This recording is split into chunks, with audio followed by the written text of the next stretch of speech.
बेटी बोझ नहीं। एक छोटे से गांव में रामदास नाम का गरीब किसान रहता था। उसके घर में पत्नी सीता और एक छोटी बेटी थी आरती। जब आरती पैदा हुई पूरे घर में खुशी कम और ताने ज्यादा सुनाई दिए। लोग कहते थे, अरे फिर बेटी हुई, बेटियां तो बोझ होती हैं। रामदास चुप रहता, लेकिन सीता अपनी बच्ची को सीने से लगाकर कहती, मेरी बेटी एक दिन सबको जवाब देगी।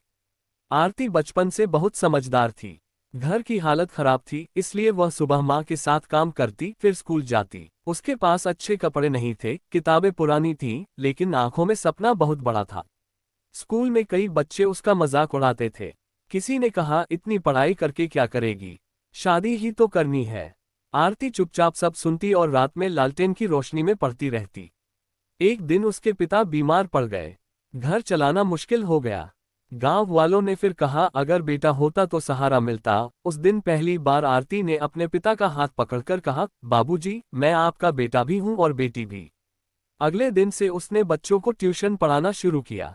दिन में पढ़ाई, शाम को काम, रात में खुद की तैयारी। धीरे धीरे पूरे गांव में उसकी मेहनत की चर्चा होने लगी। फिर बोर्ड परीक्षा का रिजल्ट आया। पूरा गांव चौंक गया। आरती जिले में प्रथम आई थी। जो लोग ताने मारते थे वही लोग अब उसके घर मिठाई लेकर आने लगे। लेकिन सफर अभी खत्म नहीं हुआ था। आरती का सपना था बड़ा अधिकारी बनना। घर में पैसे नहीं थे। माँ ने अपने पुराने गहने बेच दिए। आरती शहर गई, छोटे कमरे में रही, कई रातें भूखे पेट पड़ी, लेकिन हिम्मत नहीं छोड़ी। कई बार असफल हुई, हर बार रोई, लेकिन हर बार खुद से कहा, मैं हारने के लिए नहीं बनी। एक दिन परिणाम आया। आरती ने परीक्षा पास कर ली। वह अधिकारी बन गई। जिस गांव में लोग कहते थे बेटी बोझ है, उसी गांव के स्कूल में उसके सम्मान का कार्यक्रम हुआ। स्टेज पर आरती ने अपने पिता को बुलाया। रामदास की आंखों में आंसू थे। आरती ने सबके सामने कहा, जिसे आप बोझ कहते थे, आज वही अपने पिता का सहारा बनी है। पूरा गांव तालियों से गूंज उठा। उसकी मां रोते हुए बोली, बेटियां बोझ नहीं, भगवान का आशीर्वाद होती हैं।